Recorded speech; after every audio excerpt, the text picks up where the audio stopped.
Bonjour à tous, aujourd'hui on termine le chapitre 11 sur les puissances, c'est la quatrième et dernière partie à l'issue de laquelle on va faire tous les exercices. Donc on va découvrir la notion des règles de calcul avec des puissances.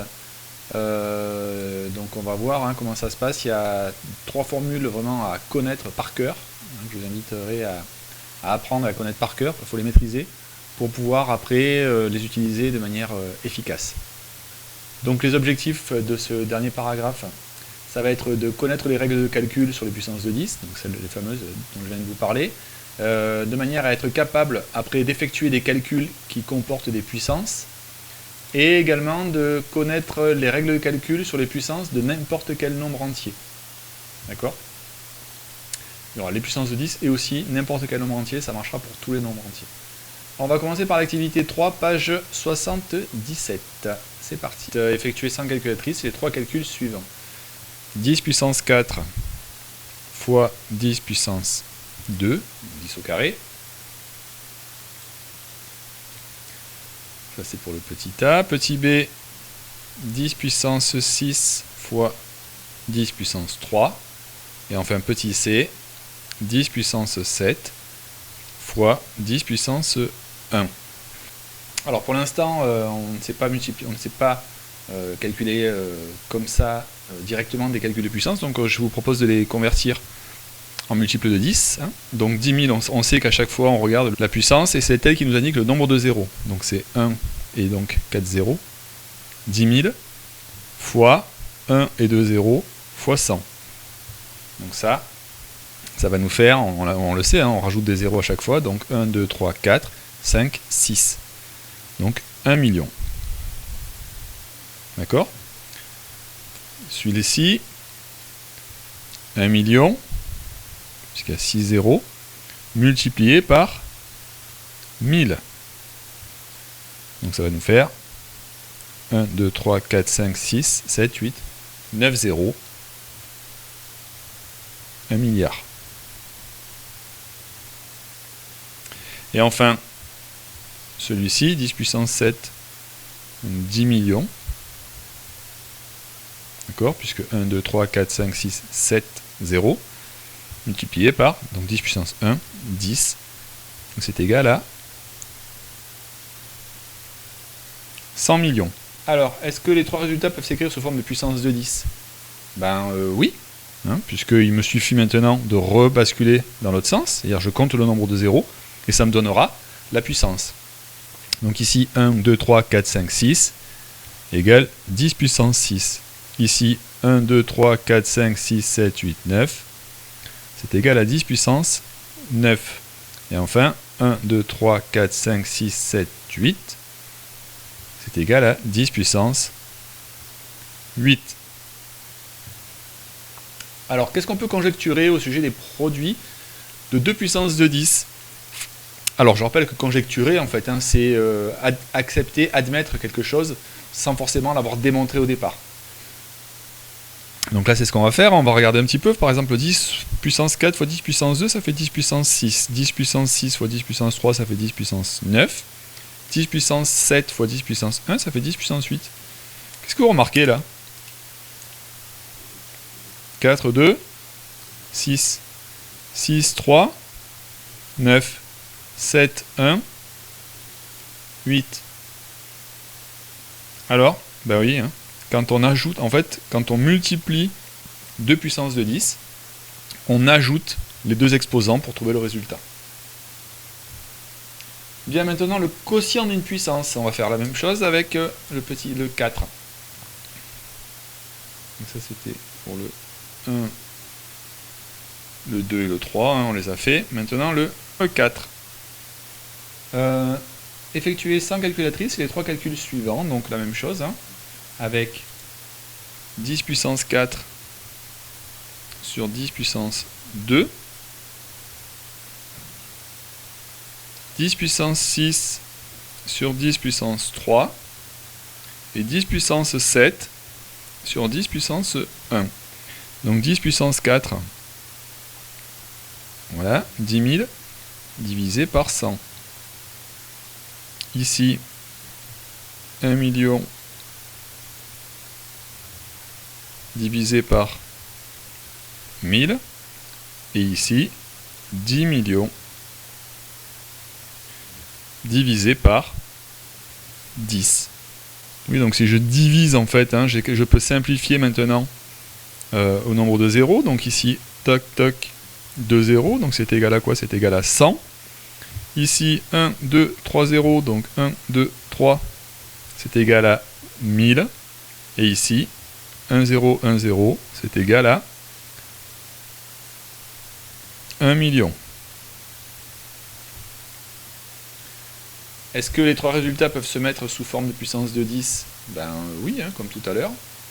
Puisque c'est égal à 10 puissance 2, 10 puissance 3 et 10 puissance 6. Et maintenant, qu'est-ce que je vais pouvoir à nouveau conjecturer au sujet des quotients de 2 puissance de 10? Eh bien, regardez, 4, 2, 2, 6, 3, 3, 7, 1, 6. Donc là, on voit bien que les exposants, on ne va plus les ajouter, mais on les soustrait pour trouver l'exposant du résultat. Pour le C maintenant, on me demande d'effectuer sans calculatrice les trois calculs suivants.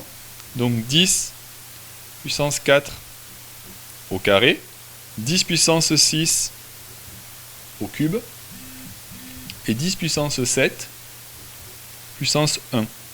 Donc 10 puissance 4 au carré, ça va faire quoi? Ça va être 10 000 fois 10 000. 10 puissance 6 au cube, ça va être 1 million fois 1 million fois 1 million. Et 10 puissance 7 puissance 1, ça va faire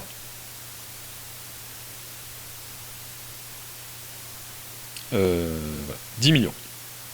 Fois rien du tout parce que c'est puissance 1. Est-ce que je peux... Donc oui, il faut que je le mette maintenant que je l'écrive. Hein. Donc ça va faire quoi? Ça va faire 1, 2, 3, 4, 5, 6, 7, 8. Donc 1. Et 1, 2, 3, 4, 5, 6, 8 zéros. Ici, 1 et 18 zéros.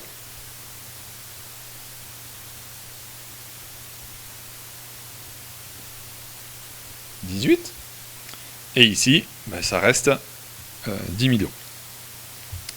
Maintenant, est-ce que je peux les écrire, ces résultats, sous forme de puissance de 10? Ben oui. Donc c'est égal à quoi? 1, 2, 3, 4, 5, 6, 7, 8, 10 puissance 8. Ici, ben c'est 10 puissance 18, hein, je le sais, je viens de les compter, les 18, les 0, il y en a 18. Et ici, 10 puissance 7. Qu'est-ce que je peux conjecturer au sujet des puissances d'une puissance de 10? Bien regardez, 4, 2, j'ai 8, 6, 3, j'ai 18, 7, 1, j'ai 7. Donc là, j'ai plus une somme, j'ai plus une soustraction, une différence, j'ai un produit. En fait, je dois faire le produit des deux puissances pour obtenir l'exposant du résultat. Voilà. Alors, du coup, ça nous amène à quoi? Ça nous amène à la propriété. Ils nous disent que, quels que soient les nombres entiers relatifs à n et m, on a 10 puissance m fois 10 puissance n qui est égal à 10 puissance m plus n, c'est ce qu'on a trouvé tout à l'heure. 10 puissance m sur 10 puissance n, c'est égal à 10 puissance m moins n. Et 10 puissance n à la puissance n, c'est égal à 10 puissance m fois n. Et enfin, de façon plus générale, d'accord, c'est-à-dire que si on n'a même plus 10 ici, mais qu'on a deux mêmes nombres, il faut toujours que les nombres soient identiques, égaux ici, hein, sinon ça ne marche pas. Mais si par exemple on a a puissance m fois a puissance n, on va trouver a puissance m plus n. Si on a a puissance m divisé par a puissance n, ça va nous donner a puissance m moins n. Et enfin ici, si on a a puissance m à la puissance n, ça va donner a puissance m fois n. D'accord? Donc ce sont ces trois formules-là hein, qu'il faut connaître par cœur. Ça, il faut jongler avec ça, faut absolument, c'est important, il faut les connaître par cœur. Maintenant, on attaque les exercices. 24, 26, 28, 30, 43, etc. Donc si vous ne les avez déjà fait, ben, vous vérifiez la correction. Si vous ne les avez pas encore fait, ben, je vous invite à mettre la vidéo sur pause, les faire au fur et à mesure, et quand vous en avez fait un, vous avez bien réfléchi dessus, à ce moment-là, vous regardez la correction. mais il est important de bien chercher avant. Donc le 24, le 26, le 28, ce sont vraiment des gammes en fait qu'il faut que vous arriviez à faire. Donc, le 24. Écrire chaque produit sous la forme 10 puissance n, où n est un entier relatif. Donc on voit, ce sont des produits. Donc ce sont des produits, 10 puissance m fois 10 puissance n, même si n est un nombre négatif, ça ne change absolument rien, on va les ajouter. Donc 10 puissance 4 fois 10 puissance moins 3, je vais pouvoir faire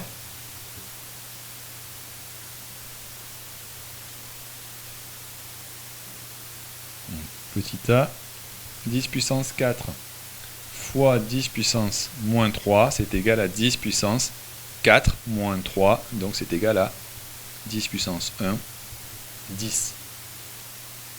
Petit b, 10 puissance moins 4 fois 10 puissance 3, c'est égal à 10 puissance moins 4 plus 3 égale 10 puissance moins 1. Petit c, 10 puissance moins 4 fois 10 puissance moins 3, c'est égal à 10 puissance moins 4 moins 3, c'est égal à 10 puissance moins 7. Petit d, 10 puissance 5 fois 10 puissance moins 5, c'est égal à 10 puissance 5 moins 5 est égal à 10 puissance 0. Donc c'est égal à 1. Bon, on me demande de le mettre sous forme d'un entier relatif. Petit e, 10 puissance 12 fois 10 puissance moins 3, c'est égal à 10 puissance 12 moins 3 égale 10 puissance 9. Et enfin, petit f, 10 fois 10 puissance moins 5, c'est égal à... Alors là, j'ai pas 0, Qu'est-ce que j'ai là? J'ai 1. D'accord? Je rappelle que si j'avais 0, si c'était 0, là, j'aurais, ça ferait 1. 10 puissance 0. Or, c'est pas 10 puissance 0 que j'ai là. J'ai pas 1, j'ai 10. Donc 10, c'est 10 puissance 1. Si vous ne vous en souvenez plus, je vous invite à vite retourner voir le cours. Tout ce que j'avais dit qu'il fallait connaître avant, c'est-à-dire les formules. La formule qui dit que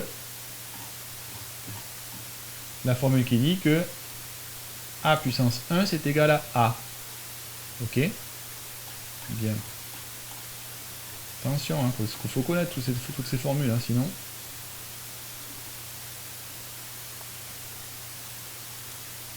Voilà. Donc 10 puissance, ça fait 10 puissance 1 moins 5, c'est égal à 10 puissance moins 4. Exercice suivant. Donc je vous invite à mettre la vidéo sur pause et d'essayer de faire l'exercice tout seul. Puis voir la correction après. Alors, on y va, c'est parti. Écrire chaque quotient sous la forme 10 puissance n, où n est un entier relatif. C'est la même chose en fait, on va faire exactement pareil, sauf que cette fois-ci on est sur un quotient. Je vous rappelle que le quotient, on a dit que c'était 10 puissance m moins n. Donc ce coup-ci on ne va plus les ajouter. Les exposants, on ne va plus les ajouter, mais on va les soustraire. Donc 10 puissance 7 sur 10 puissance 6, c'est égal à 10 puissance 7 moins 6 égale 10 puissance 1. Petit b, 10 puissance 3 sur 10 puissance 9, c'est égal à 10 puissance 3 moins 9, c'est égal à 10 puissance moins 6. 10 puissance moins 5 sur 10 puissance 4, c'est égal à 10 puissance moins 5 moins 4 égale 10 puissance moins 9. Et enfin, petit d, 10 puissance 5 sur 10 puissance moins 4, c'est égal à 10 puissance 5 moins 4. Donc c'est égal à 10 puissance 5 plus 4 égale 10 puissance 9. Exercice 28 à présent, donc j'écris chaque puissance sous la forme 10 puissance n, où n est un entier relatif. Donc ce coup-ci, là on avait fait le produit, on a fait le quotient, maintenant on va faire la puissance de puissance. Donc 10 puissance n 10 puissance m puissance n, c'est 10 puissance m fois n. Donc là, à chaque fois, je vais faire moins 3 fois 2, 4 fois moins 3, etc. etc. Donc petit a, donc on est sur le 28, là, je le marque ici. 28, petit a, 10 puissance moins 3 au carré, c'est égal à 10 puissance moins 6. Je ne détaille plus là maintenant, vous avez compris. 10 puissance 4 à la puissance moins 3, c'est égal à 10 puissance 3 fois 4, 12, moins 12. Petit c, 10 puissance moins 1 à la puissance 5, c'est égal à 10 puissance moins 5. Petit d, 10 puissance moins 1 à la puissance moins 8. Moins 1 fois moins 8, c'est égal à plus 8. Donc c'est égal à 10 puissance 8. Petit e, 10 puissance 10 à la puissance moins 10, c'est égal à 10 puissance 10 fois 10, 100. Donc 10 puissance moins 100. Ça va faire très petit ça. Petit f, 10 puissance moins 5 à la puissance 0, c'est égal à 10 puissance moins 5 fois 0, 0, 10 puissance 0. Donc c'est égal à 1. Exercice 30 à présent. Donc Léo a remarqué que tous les quotients ci-dessous sont égaux sauf un, lequel. Alors ben, il suffit de calculer et de voir lequel est différent des autres. Donc petit a. Alors moi ce que je vais faire, au lieu de tout calculer, je vais juste faire déjà on va déjà calculer les numérateurs et dénominateurs. Donc 10 fois 7, 10 puissance 7 fois 10 puissance 5, ça va faire 10 puissance 12 sur 10 puissance 5. Ça c'est pour le petit a. Petit b, on va avoir 10 puissance 6 sur 10 puissance moins 1. Petit c, on va avoir 10 puissance 8 sur 10 puissance 1. Petit d, donc ça va être ce coup-ci 10 puissance 3 fois 3, 9 sur 10 puissance 2, 5 moins 3. Petit e, 10 puissance 12 sur 10 puissance 4.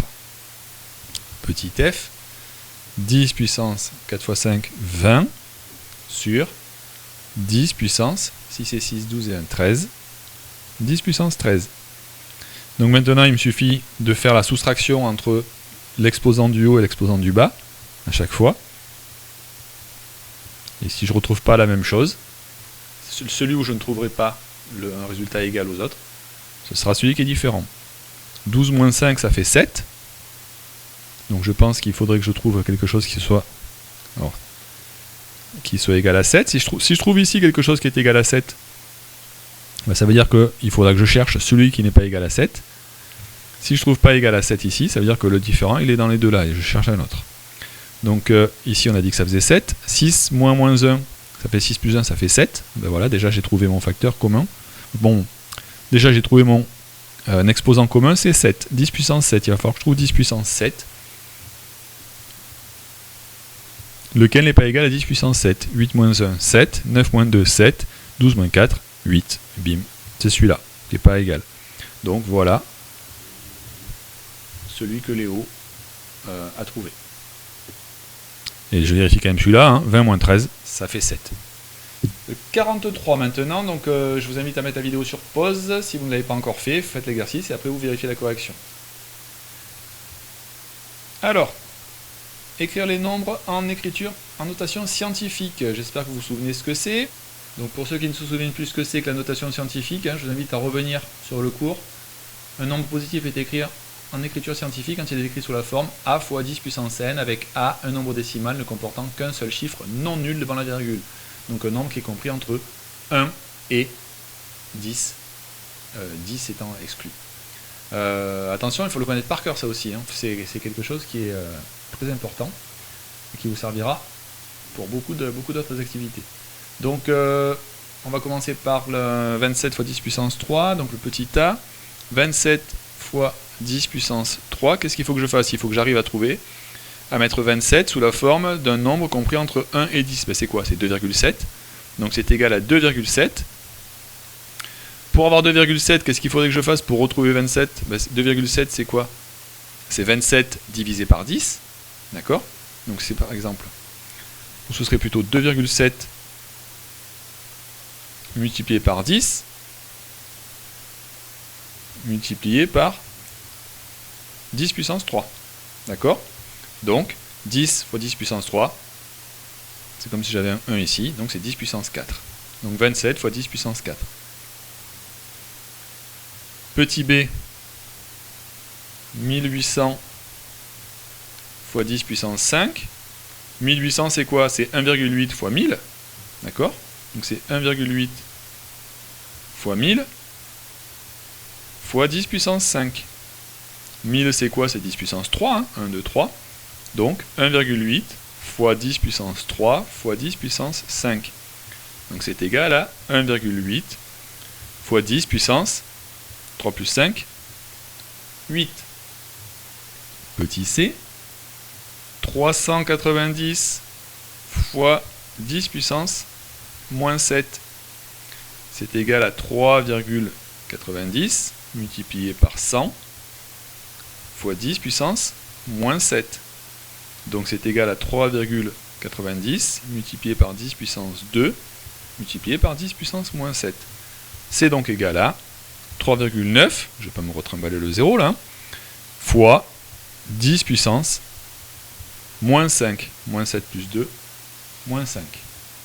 Et enfin le petit d, 72 000 multiplié par 10 puissance moins 6, c'est égal à 7,2 multiplié par 10 000 multiplié par 10 puissance moins 6.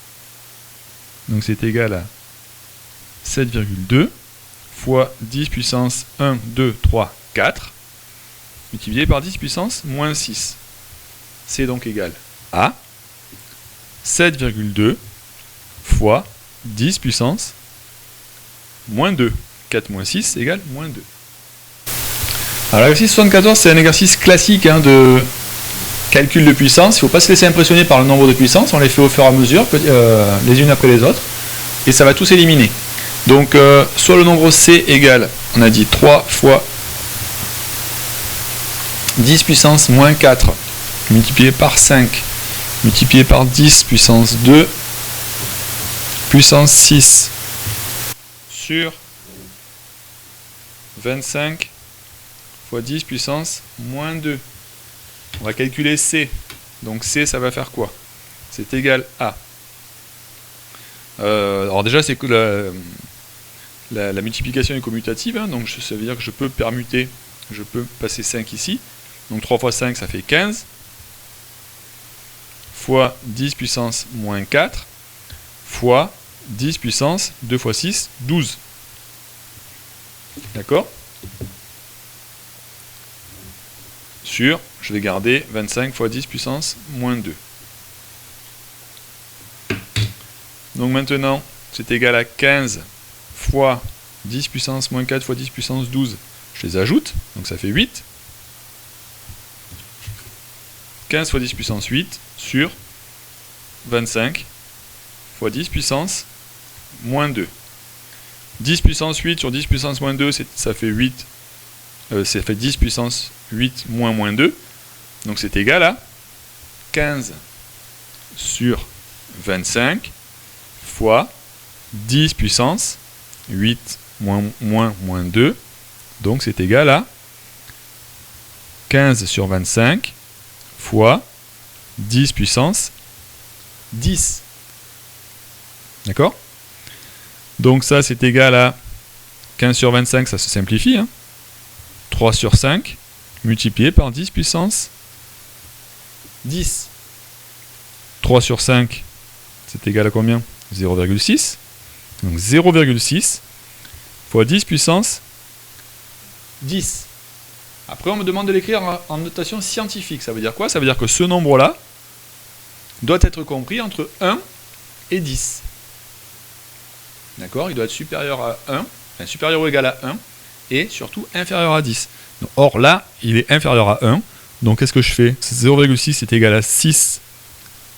C'est pareil que 6 fois 0,1 multiplié par 10 puissance 10.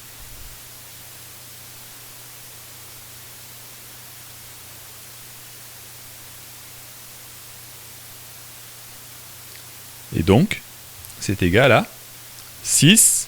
Donc ça, 0,1 c'est 10 puissance moins 1. Donc c'est égal à 6 fois 10 puissance 9.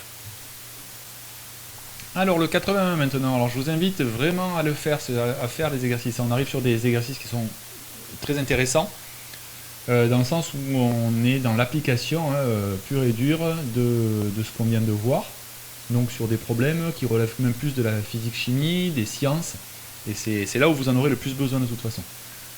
Donc si vous n'avez pas encore fait cet exercice-là, toujours pareil, vous mettez la vidéo sur pause, et vous le faites, vous réfléchissez bien dessus, un petit moment quand même, c'est pas, faut pas y passer juste 5 minutes, mais il faut y passer un petit peu de temps pour pouvoir vraiment se creuser la tête et avoir la satisfaction quand même du travail bien fait.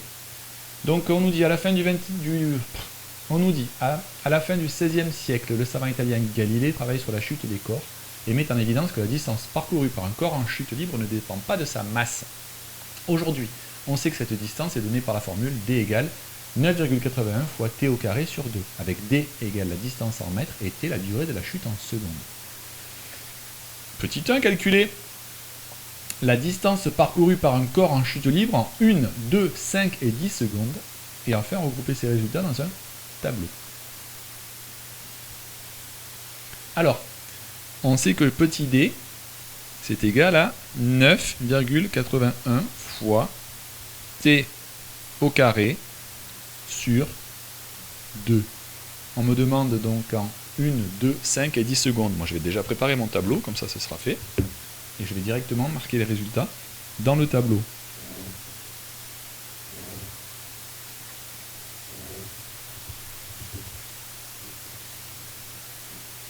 Donc distance. Donc la distance, on me dit que ce sera en mètres. Et le temps, la durée en fait de la chute, le temps en secondes. Voilà. Donc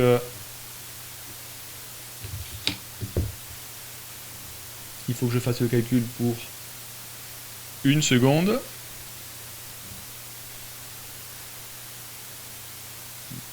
Deux secondes, 5 secondes et 10 secondes. Donc il me suffit à chaque fois de remplacer t ici dans ma formule et de faire le calcul. Donc je vais le faire pour le premier. Si je fais par exemple d égale 9,81 fois 1 au carré, bon, même si ça reste 1, mais j'applique la formule complètement. Donc ça va faire 9,8 sur 2, et c'est égal à 4,9. Donc en 1 seconde, on va chuter de 4,9 mètres. Voyons maintenant en 2 secondes.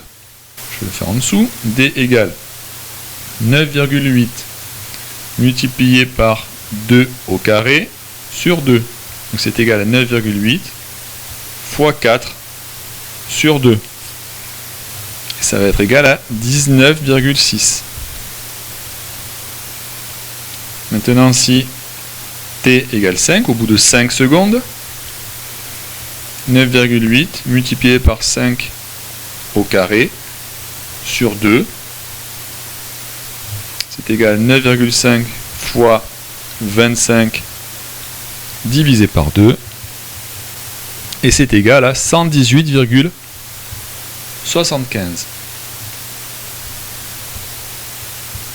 Et enfin avec 100, 10, pardon, j'ai anticipé parce que je savais que ça ferait 100, 10 au carré. Donc 9,5 fois 100 sur 2, c'est égal à 950 sur 2, donc c'est égal à 475.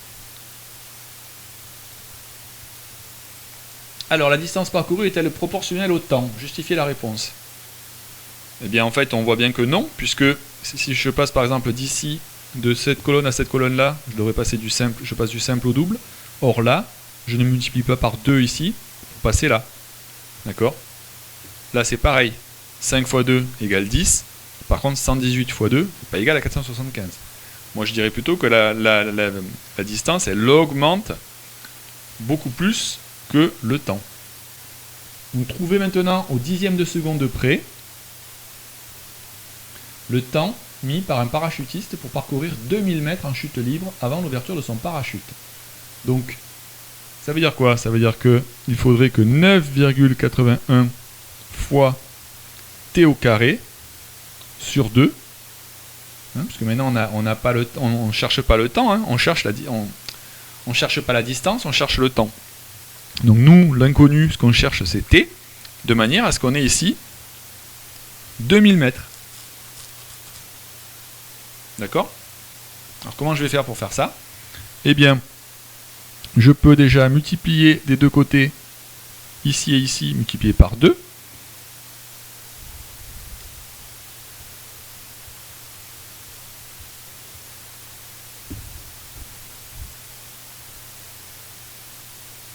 D'accord? L'égalité reste vraie, hein, puisque je peux multiplier des deux côtés par 2. Ça veut dire que là, je peux simplifier par 2. Donc ça fait 9,81 fois t au carré égale 4000. Maintenant, je divise ici et ici par 9,81.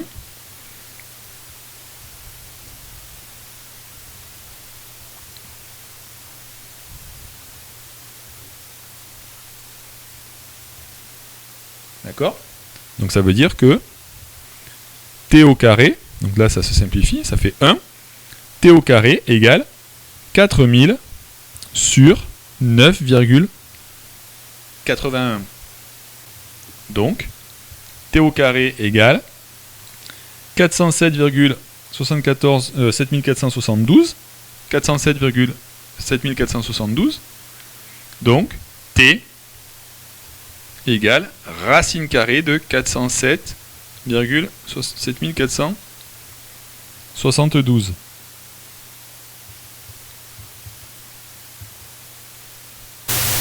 « 20,2 secondes, puisqu'on me demande de le calculer au dixième de seconde près. » Exercice 82. Lucie a choisi un mot de passe constitué de 6 lettres suivies de 2 chiffres. Donc A, B, C, D, E, F, 1, 2. D'accord? Combien y a-t-il de mots de passe possibles respectant ces caractéristiques? Alors, combien il y a de solutions possibles? Sachant que là, je peux avoir à chaque fois 26 possibilités pour chaque lettre, d'accord? 26, 26, 26, 26, 26, 26. Ici, 10, d'accord? 0, 1, 2, 3, 4, 5, 7, 8, 9. Et pareil ici, 0, 1, 2, 3, 4, 5, 7, 8, 9. Donc, et à chaque fois, tout ça, ça se multiplie. Donc c'est égal à quoi? C'est égal à 26 à la puissance 1, 2, 3, 4, 5, 6. 26 puissance 6 fois 10 puissance 2. Donc je peux faire le calcul. Hein.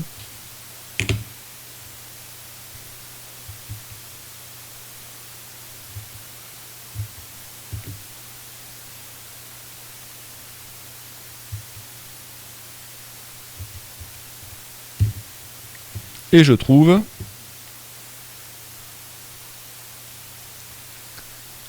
30,577,600. Enfin, plutôt 30,891,577,600. Un programme informatique malveillant permet à certains fraudeurs de tester les mots de passe. Si ce programme peut tester 1,5 fois 10 puissance 2 combinaisons par seconde, combien de temps lui faut-il pour tester tous les mots de passe possibles pour Lucie? Donc s'il peut en tester 1,5 fois 10 puissance 2, ça veut dire qu'il faut que je divise 26 puissance 6, il faut que je divise ça là, 30 milliards 891 577 600, je vais le diviser par le nombre de combinaisons qu'il peut faire par seconde.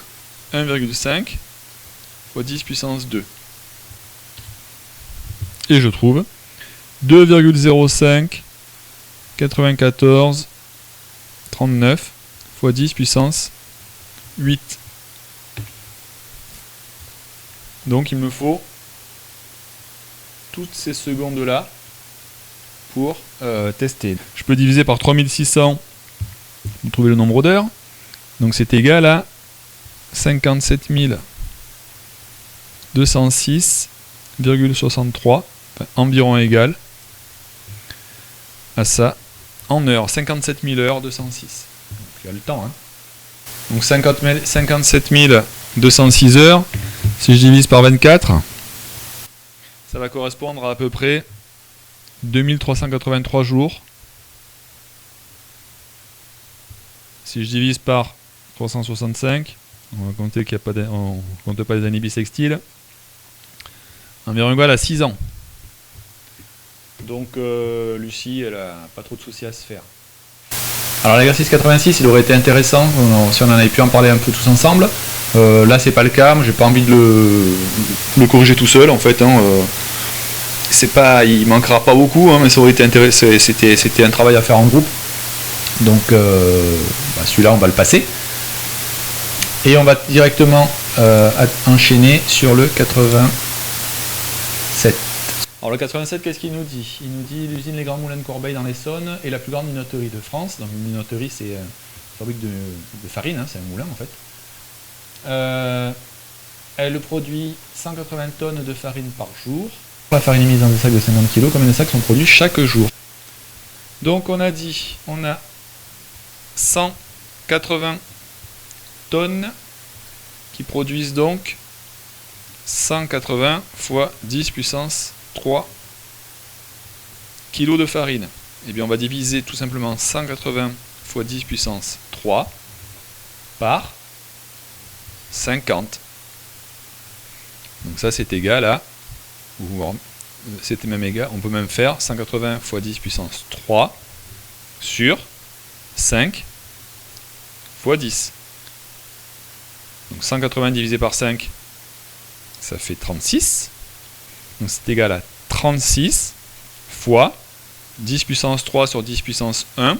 3 moins 1, 2. Donc 36 fois 10 puissance 2. C'est égal à 36 fois 100 égale 3600 sacs de farine. D'accord? Donc on peut dire que 3600 sacs de farine sont produits chaque jour.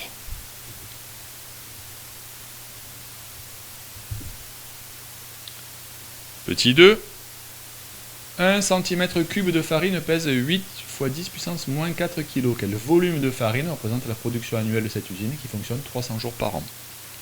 Donc il y a 180 fois 10 puissance 3 kg de farine. D'accord?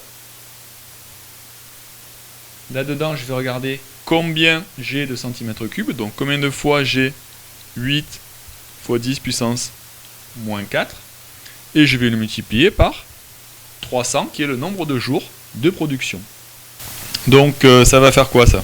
Si je le calcule, ça va faire 1,8 fois 10 puissance 5, multiplié par 3 fois 10 puissance 2, sur 8 fois 10 puissance moins 4.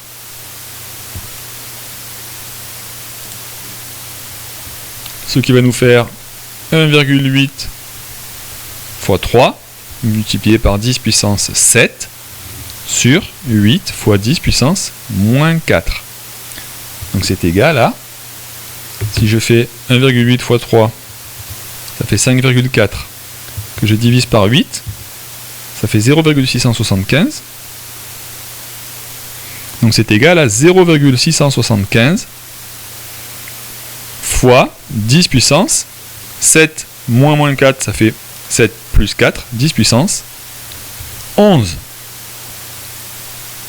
Et si je le mets en écriture scientifique, c'est égal à 6,75 multiplié par 10 puissance 10 cm3. Sachant que 1 cm3, enfin 1 m3 est égal à 10 puissance 6 cm3.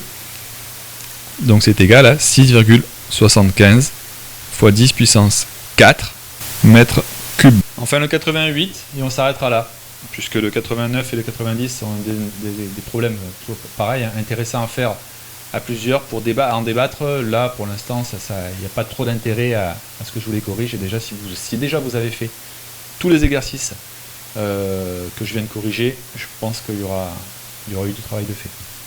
Alors on me dit 1 litre d'eau de mer contient 0,00005 mg d'or. Le volume total d'eau de mer sur la Terre est de 1,320 fois 10 puissance 6 km3. Calculez la masse totale d'or en tonnes que renferment les océans et les mers. Alors, qu'est-ce que je sais, moi, du coup? Je sais que 1 litre d'eau de mer contient 0,00005 mg d'or. Donc 0, tout ça, là, ça fait 5 fois 10 puissance moins 6 mg. D'accord? Je sais que 1 mg, c'est égal à 10 puissance moins 9 tonnes. D'accord? Je vous invite à faire le tableau de conversion. Vous verrez que milli, centi, déci, gramme, décagramme, hectogramme, etc., vous arrivez à la tonne. Donc c'est 10 puissance moins 9. Donc en fait, on a 5 fois 10 puissance moins 6 fois 10 puissance moins 9 tonnes d'or par litre d'eau de mer. Maintenant, je sais aussi que 1 km3, c'est égal à 10 puissance 12 litres. D'accord? Puisque 1 m3 est égal à 1000 litres. Donc 10 puissance 3 litres. Donc ça veut dire quoi ça? Ça veut dire que maintenant, j'ai dans la mer 1,320 multiplié par 10 puissance 6 multiplié par 10 puissance 12 du coup, puisque j'ai tout ça de litres, hein. On a dit que 1 km3 c'était 10 puissance 12, donc je multiplie tout ça par 10 puissance 12, et on a dit que dans 1 litre j'avais 5 fois 10 puissance moins 6 mg, donc 5 fois 10 puissance moins 6 fois 10 puissance moins 9 tonnes, donc fois 5 fois 10 puissance moins 6 fois 10 puissance moins 9. Alors, tout ça, ça se calcule. Les puissances de 10, je les calcule aussi. 6, ces deux-là, elles s'éliminent déjà. 6 moins 6, ça fait 0. 12 moins 9, ça fait 3. Donc, ça sera déjà fois 10 puissance 3. Et je calcule 5 fois 1,320. Et je trouve 6,6. Donc, j'ai la masse totale d'or dans les océans et les mers.